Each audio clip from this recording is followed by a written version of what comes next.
11. janúar. Það getur verið margar leiðir en aðeins eitt markmið. Til að ná markmiðinu stendur valið auðveldu leiðina eða erfiðu leiðina.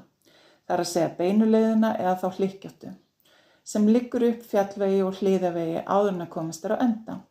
Valið alltaf undir einstaklingnum komið. Þannig ert þú algjörlega frjáls að velja þína eigin leið. Leitaðu og fylgdu þinni leið. Þó þú að lokum gerir þér grein fyrir hve miklum tíma þú eyddir í krókóttuleiðina, þegar þú gast svo auðveldlega að fara þá beinu. Veist þú hvert þú ert að fara og hvað þú ert að gera? Veistu hvort þú ert á réttum stað eða hvort fríður sé innra með þér? Það þýðingarmikið að þú skoðir í hjarta þínu hvort svo sé. Þú getur ekki lagt þitt besta að mörkum þegar þér finnst þú ekki vera á réttum stað að gera það sem þú veist þú ættir að vera að gera í gleði og kærleika.